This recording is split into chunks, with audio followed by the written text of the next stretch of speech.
Good morning students. आज हम class 7th subject English lesson 4 hard to believe पढ़ेंगे, है ना। हार्ड टू बिलीव, बिलीव का अर्थ होता है विश्वास करना, भरोसा करना, है ना। हार्ड मीन्स कठिन, है ना। तो इस लेसन को हम हिंदी में समझ सकते हैं, विश्वास करना कठिन है ना, या भरोसा करना कठिन है। हार्ड टू बिलीव, ठीक है। और इस लेसन से हमने जो डिफ़िकल्ट वर्ड्स थे, वर्ड मीनिंग्स, उसको हमने, है ना, सेंड कर दिए हैं। आज हम बुक पढ़ेंगे ना, लेसन को पढ़ेंगे अंग्रेजी से हिंदी में। इस लेसन को, स्टोरी जो है, इसको हम समझने का प्रयास करेंगे, ठीक है। तो चलिए पढ़ते हैं। वन मॉर्निंग एक सुबह, है ना। व्हेन, जब mummy was opening a new packet of detergent powder, है ना। वन मॉर्निंग एक सुबह, व्हेन मम्मी वाज ओपनिंग, जब मम्मी ने खोला, है ना, a new packet of detergent powder. तो मम्मी ने एक डिटर्जेंट पाउडर के पैकेट को खोला। टू वॉश मोंटीज डर्टी यूनिफॉर्म, है ना, धोने के लिए। टू वॉश होता है धोना, तो धोने के लिए मोंटीज डर्टी यूनिफॉर्म, है ना। जो मोंटी की जो गंदे जो यूनिफॉर्म थे ना, गणवेश थे, उनको धोने के लिए जब मम्मी ने एक नए डिटर्जेंट पाउडर को खोला। A small booklet popped out of it, है ना। स्मॉल बुकलेट यानी एक छोटी पुस्तक, है ना। पेप्ड आउट यानी होता है झांकना, है ना, बाहर की ओर झांकना। ऑफ इट, तो उसमें क्या हुआ, एक छोटी सी पुस्तक बाहर की ओर झांकती हुई दिखाई दे रही थी, है ना। तो mummy handed it to Monty. Mummy handed मतलब मम्मी ने इसको मोंटी को पकड़ा दिया, है ना, मोंटी को दे दिया। मोंटी वाज वेरी हैप्पी, जो मोंटी थी वो बहुत खुश थी। टू सी इट, इसको देख करके वो बहुत खुश हो रही थी, है ना। देयर वाज अ पजल, है ना। देयर वाज अ पजल, तो वो क्या थी, एक वो पहेली थी, है ना। पजल यानी होता है पहेली। Which she had to solve. There was a puzzle, वो एक पहेली थी। Which she had to solve यानी होता है हल करना।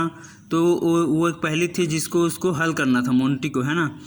The company promised a mystery gift, है ना। जो कंपनी है, जो डिटर्जेंट पाउडर कंपनी है ना, उन्होंने क्या किया था, वादा किया था ना, प्रॉमिस किया था।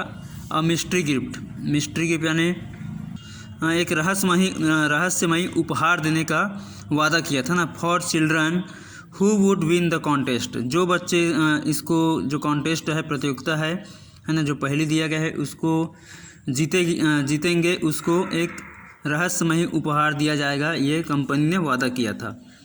बाय इवनिंग मीन्स शाम तक, है ना। Monty had searched the answer for all the questions, तो शाम तक के, है ना, सर्च होना था ढूंढना।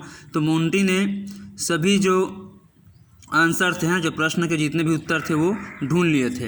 And the puzzle was worked out quite fast. Puzzle was worked out quite fast, है ना। जो पजल थी वो पहले तेज़ी से उसको हल कर ली थी। Monty asked her daddy to send it to the company's address, है ना। मोंटी आस्क्ड हर डैडी, जो मोंटी है वो अपने, है ना, पिता से कहती है, to send it to the company's address, है ना, इसे कंपनी के पते पर भेजने के लिए वो कहती है। एंड इट वाज सेंड, है ना, और उसको कंपनी को ये जो पजल है वो भेज दी जाती है।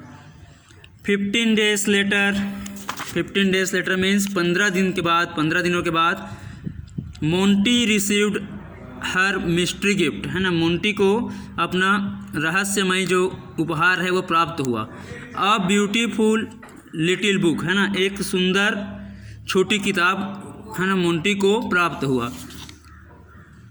It was full of interesting facts, है ना। जो सुंदर किताब थी छोटी सी, उसमें क्या है, फैक्ट्स एंड पिक्चर्स। तो छोटी सी सुंदर किताब में चित्र और रुचिकर तथ्य इसमें शामिल थे, है ना। मोंटी वाज एक्साइटेड, जो मोंटी थी वो उत्साहित थी। That weekend Monty's headmistress announced a competition, है ना। दैट वीकेंड मतलब उसी सप्ताह, है ना, उसी सप्ताह के अंत में जो मोंटी की प्रधान पाठिका है, अनाउंस्ड अ कंपटीशन, है ना, उन्होंने एक प्रतियोगिता की क्या की घोषणा की। ऑन अमेजिंग फैक्ट्स, ठीक है, विलक्षण तथ्य, अमेजिंग फैक्ट्स यानी होगा विलक्षण तथ्य, इसके संबंध में एक प्रतियोगिता की घोषणा की। Each class had to make a presentation, प्रत्येक कक्षा को क्या है,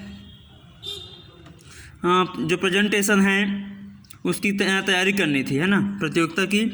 the best 3 selections were then put on the school display board, जो तो क्या है, द बेस्ट 3 कलेक्शन, जो सर्वश्रेष्ठ तीन जो है ना विजेता होंगे, उनके जो बनाए गए यहाँ पर बनाए गए जो ड्राइंग होंगे, है ना, उनको क्या होगा, put on the school display board, तो स्कूल के जो प्रदर्शन पट्टी होता है वहाँ पर इसको लगाया जाएगा। Monty selection was also there, तो जो मोंटी है उनका भी वहाँ पर चयन हुआ था। अब हम देखते हैं आगे हम आपको ऐसे तथ्यों के बारे में बताएंगे जिनको, है ना, हार्ड टू बिलीव, जिसे आपको विश्वास करना कठिन होगा, ठीक है। ऐसे आपको यहाँ पर कुछ कहानियाँ हैं ना, कुछ तथ्य यहाँ पर हम बताएंगे। तो पहले है कॉन्टेस्टेंट 1, है ना, पहले जो प्रतियोगी है उनके बारे में हम बताते हैं। विंग्ड विक्टोरियस, ठीक है, विंग्ड विक्टोरियस, है ना, विंग्ड यानी होता है पंख, है ना, विक्टोरियस यानी होता है विजेता, तो विजयी पंखे वाले, है ना, या विजयी पंख वाले, इसके बारे में पढ़ेंगे। अ स्टोलन पैरोट, है ना, स्टोल यानी होता है चुराना, तो अ स्टोलन पैरोट, एक चुराया हुआ तोता। Was brought to the court, है ना, कोर्ट में लाया गया उसको, एक चुराए हुए तोते को। अस अ विटनेस मतलब होते हैं गवाह के रूप में, है ना, इन न्यू दिल्ली, तो नई दिल्ली में एक चुराए हुए तोते को न्यायालय में पेश किया गया गवाह के लिए। It could identify its real owner, तो वो अपने वास्तविक मालिक को, है ना, अपने असली मालिक को पहचान सकती थी। बाय रिपीटिंग यानी होता है दोहराना, है ना, रिपीट यानी, तो बाय रिपीटिंग तो दोहरा करके, the names of her children, अपने बच्चों का नाम दोहरा करके वो क्या कर सकती है, अपने असली मालिक को पहचान सकती है। तो ये हुआ आपका कॉन्स्टेंट फर्स्ट, विंग्ड विक्टोरियस। अब आगे पढ़ेंगे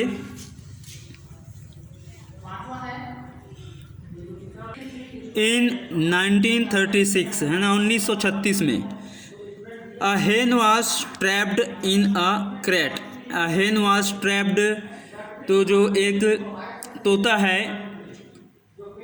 सॉरी, है ना, जो एक मुर्गी है ना, अ हेन वाज ट्रैप्ड, जो एक मुर्गी है वो क्या हुआ, ट्रैप्ड इन अ क्रेट, तो जो एक मुर्गी है वो जाल में फंस गई थी, है ना, एक पिंजरे की जाल में फंस गई थी। When a violent storm destroyed, है ना, जब क्या है, डिस्ट्रॉयड द